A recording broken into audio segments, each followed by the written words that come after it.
Hi friends, Joe Mull here, and a short time ago I got a message from a leader at a busy pediatric practice who said, help! Our triage nurses and our phone people are getting overwhelmed with frustrated, angry phone calls. Do you have any resources on dealing with difficult people and de-escalating conversations that I can point them toward? And so I threw together this very short mini training in a very low-tech kind of way. So let me dive in with a couple of scripts and tips to help you de-escalate frustrated phone calls.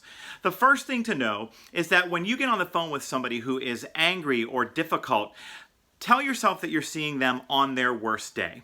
When people are angry or frustrated, they're not in their right mind, literally. They are reacting with their reptilian brain. It is a fast, emotional reaction. It is not a calculated, polite response. And so if you tell yourself that you're seeing them on their worst day, you're much more likely going to be able to have some empathy for that person in that moment.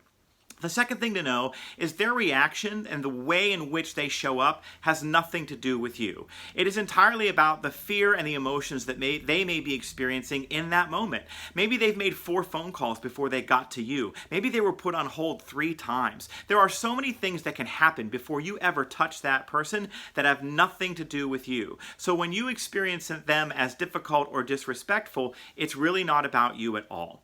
What I want you to understand is that de-escalation occurs when the person you are talking to comes to believe that you genuinely care about them and are going to do everything you can in your power to help. And so I have 5 scripts I want to give you to work into your conversations that will actually communicate this caring and create de-escalation. The first script I'm going to give you is about restating what you're hearing. We know this is a tactic that is critical to demonstrating to people that you care and are trying to help. So saying something like, okay, what I hear you saying is, repeat, repeat, repeat, do I have that right? And then stop talking. And that moment of pause where you have proven to them that they have been heard actually goes a long way to de-escalation.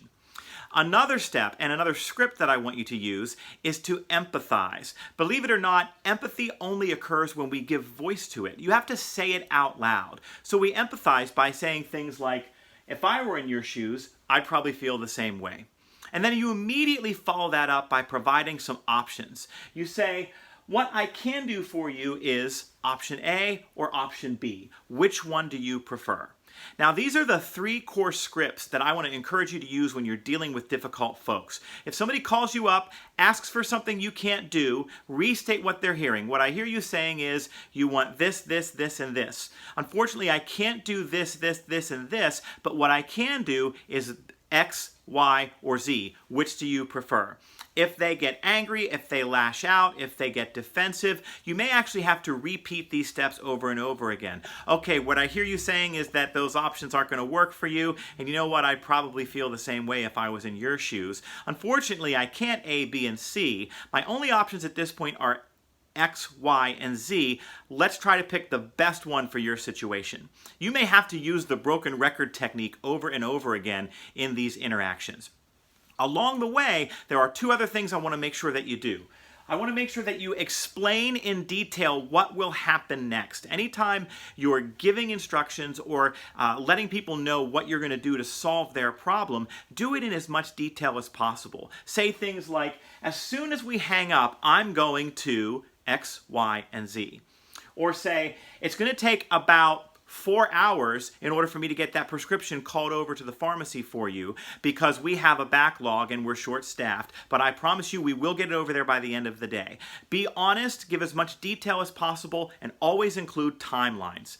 Last but not least, I want you to continue to offer help at every stage of the conversation that you can. Say things like, I want to do everything I can to help you. What else do you need? Ask that at the beginning, in the middle, and at the end of this conversation.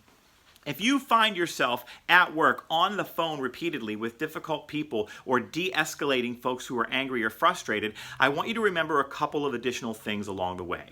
Don't be monotone. Put sincere emotion into your voice. When you encounter somebody on the phone who has a flat affect, we interpret that as this person doesn't care. They're just going through the emotions.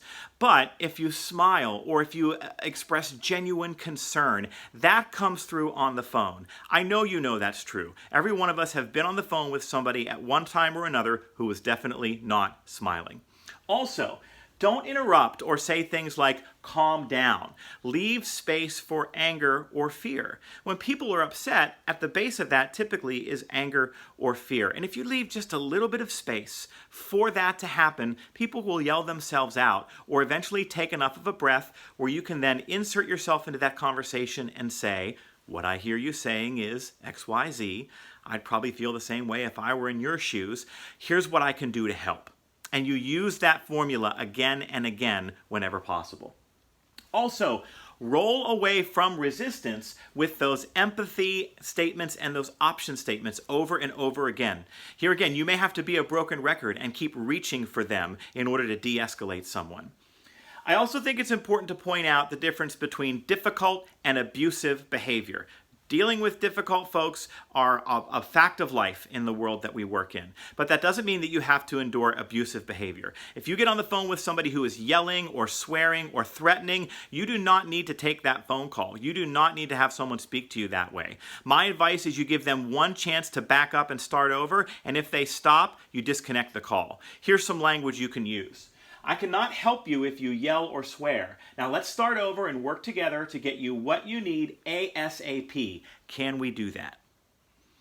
Couple other things as we wrap up here. If you're facing these kinds of phone calls over and over again, make sure you take breaks. In fact, managers, I would encourage you to figure out where you can shorten contact and give people more breaks. It's hard to sit on the phone for an hour and a half at a time and do these phone calls over and over again. Let's see if we can have those folks on the phone for 30 minutes and then take a break, 30 minutes and take a break, so that we can lessen the impact of these difficult conversations. And last but not least, remember this.